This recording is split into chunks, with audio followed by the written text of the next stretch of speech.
welcome to another episode of Influence and Growth Mastery. I'm your host, Tanya Gossage, your guide to mastering the art of making authentic connections, growing your audience, leveraging your influence to create impactful and thriving businesses using artificial intelligence. Today, we're going to be tackling a topic that I know many of us struggle with, and that's called procrastination. As someone who has navigated the entrepreneurial journey for, going on 5 years now, actually it's been 5 years, I've had my fair share of battles with procrastination. I even had my fair share of procrastination in the corporate world. But let me tell you, we all can overcome procrastination. And the more that I work on procrastination, the more it's become a game changer for my productivity and my overall success. And I want to share that with you today and how you too can make strides to overcome procrastination. You know, I remember actually a project, and more than one project, if I'm being honest. But instead of diving into the project, can you raise your hand here? You find yourself doing other things, such as maybe cleaning the house, organizing your desk, maybe even doing laundry or something else instead of starting that project. Does that sound familiar? You know, procrastination is, again, it's something that many of us face. Not everybody, because so many people have mastered procrastination. But again, I'm here to share with you some strategies to help overcome and conquer it once and for all. But first of all, you have to understand what procrastination is. And let's get to the root of what it really is at its core.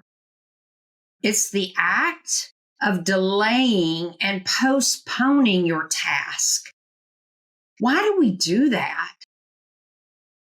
Why do we put those things aside? I'll share with you what it is. Oftentimes it's fear. It's perfectionism. It's the lack of unclear goals. Our brains are so wired to avoid discomfort. Starting a new or challenging task, it can be daunting. I know because I've been there. Let's take an entrepreneur who wanted to launch a new project.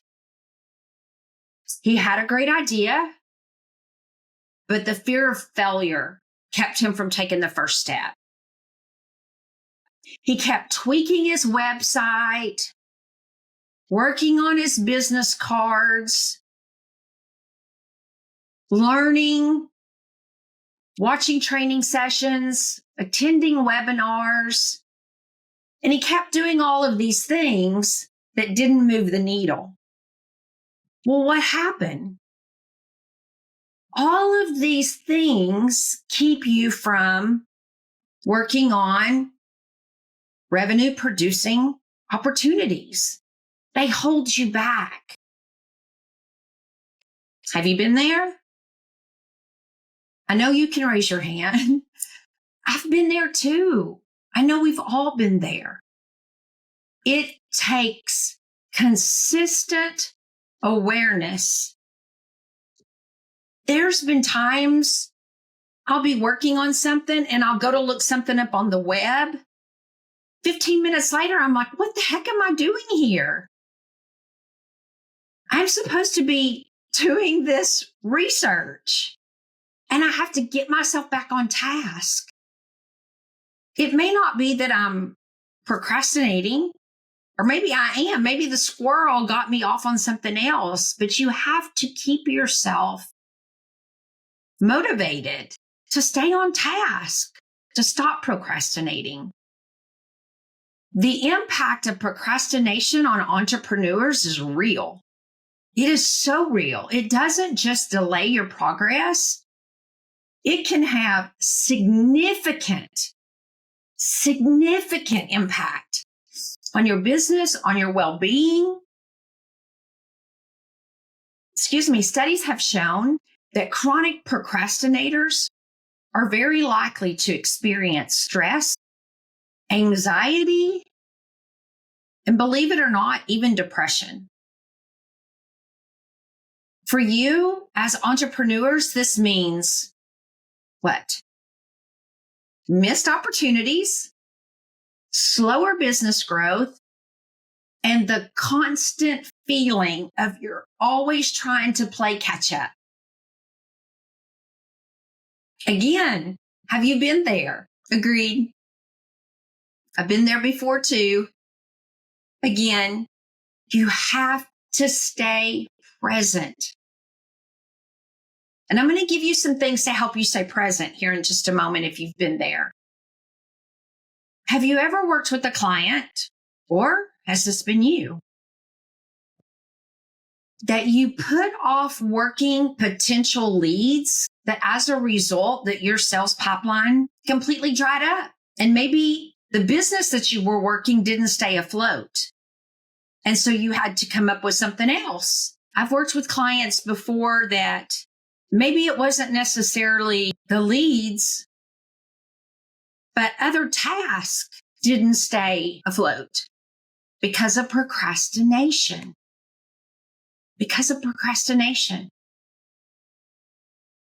Let's talk about some strategies to help overcome procrastination. Talk about solutions. There's some strategies that can help you break through the cycle of procrastination. Time management techniques. Do you know what this is? It's a timer. This stays on my desk all the time. Do I use it every day? Not every day. But when I struggle to stay on task sometimes, you better believe I set it. Because not only to stay on task, because sometimes I'll get a headache if I don't take breaks. Because I will stay so focused on things that I won't take a break. I may go till the afternoon and I'll be like, I haven't even been to the restroom today. I haven't even taken a break to stretch or to take a walk. So it can have the opposite effect. So what about the Pomodoro technique? Work for 25 minutes and then take a 5-minute break and repeat the cycle to maintain focus and productivity. 25 minutes seems too short for me because, again, I'll find squirrels. So an hour to an hour and a half is perfect for me to work and then take a break. Thankfully, I have a dog that helps me to remember to take a break oftentimes. But a lot of times I'll take him to daycare so that he too can get some fun or have some fun and play. And those are times when I really get focused. But I stop and go outside and walk, refocus. But those are the things that can help you with time management. Set SMART goals: specific, measurable, achievable, relevant, and time-bound. Make sure they're clear. They provide you great direction, and make them easy to take action. You want short-term goals and you want long-term goals. Make sure that you can measure them. Make sure they're written down. Make sure that you can achieve them. And if they're big goals, be sure that you're breaking them down into milestones. Chart them. Celebrate the successes. Stay on task. And make sure that your work environment helps you to minimize the distractions and create a workspace that inspires you. And sometimes you have to change the scenery. I have a window right here right there and a window right here that helps me. But I just recently moved my desk because before I had no scenery. I was looking at a wall all day. It was depressing. My office was nasty. It was not only an office that I used as an office, but it was a storage room. And it wasn't motivating to come to. But now it's an office. And my granddaughter came in the other day. She was here for a week. And she walked in and she went, wow, this looks different. And I don't have it junked up. And I feel better about working in here. A change of scenery can help you so much. But also technology. You want to use tools that help you. Tools like Asana, Trello, simple to-do list apps that you can have on your phone and your computer to help you stay organized and on track. Even if it's a simple spreadsheet. I love Trello. I make Trello boards for my clients. Ones that they can have on their own. Ones that we can share and work together. I can put things in there. They can put things in there. We can see their progress. I love Trello. Things that can help you to keep you from procrastinating. I have multiple Trello boards. Trello boards for everyday to-dos. Trello boards for social media. Trello boards for clients. You name it. They work. They help keep you from procrastinating. Maintain motivation and accountability. Find accountability partners. I've said this more than once. Accountability partners are phenomenal. Coaches who can help you stay committed and accountable to your goals. Knowing someone else is rooting for you is so rewarding to keep you motivated. Sometimes that's all you need. It's so good when you have a Trello board and you can watch all of these things in this one list get moved over to the completed, and you can celebrate things together. And you see that you're not consistently missing deadlines. Yesterday, I went in. Some of you know I've been caregiving for my father. And wow, it's been hard to keep up with email lately. And so yesterday I was like, I need a better process for email. And so I had to sit and think. And I went back to my corporate days and I was like, what did I do in the corporate world? And I had things color coded. And so I sat here yesterday and I went in and I color coded my emails. And I sat here and I looked at them and I thought, this feels good. It doesn't feel as overwhelming all of a sudden. And so I was like, I need to tackle some of these that are a certain color, whether they were now burgundy or now green or now fuchsia. And so I was able to sit and tackle some of those in the certain colors because they were prioritized for me. And it was rewarding and it felt good and it relieved a lot of stress off of me. And I all of a sudden felt non-procrastinating, if I could say it that way. So do the things that can help you. The role of self-understanding in overcoming procrastination is so crucial. Knowing who you are and who you are not. If you follow my podcast, you know what I'm talking about.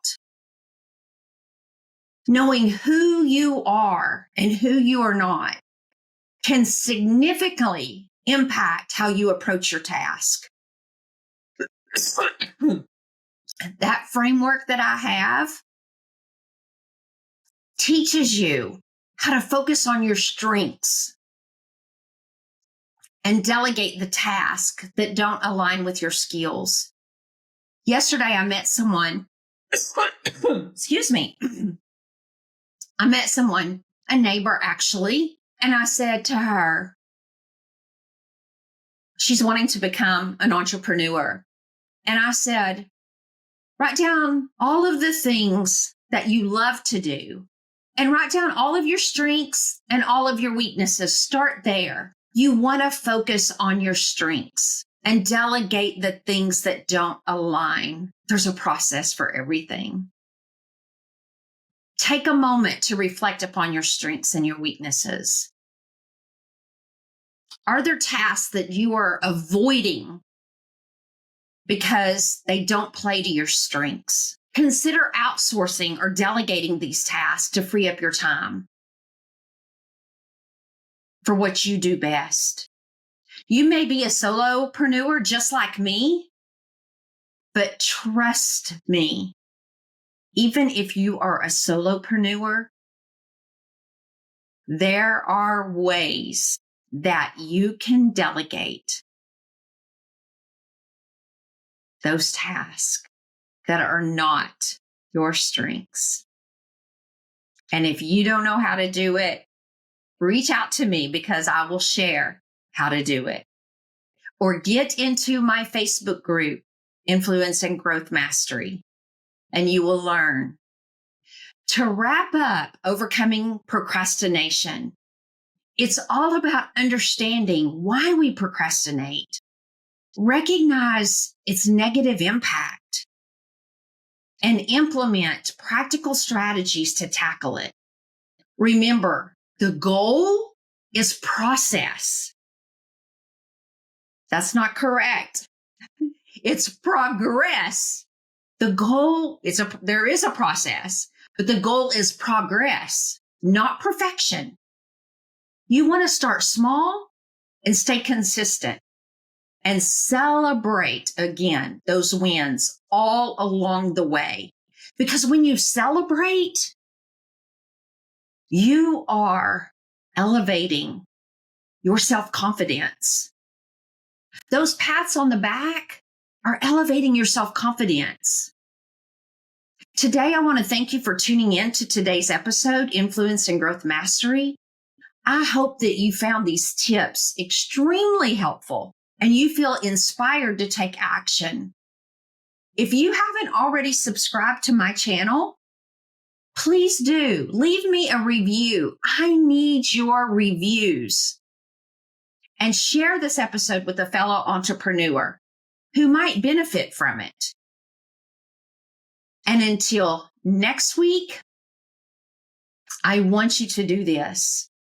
Keep cultivating your connections, growing your influence, because together we will master the art of impact.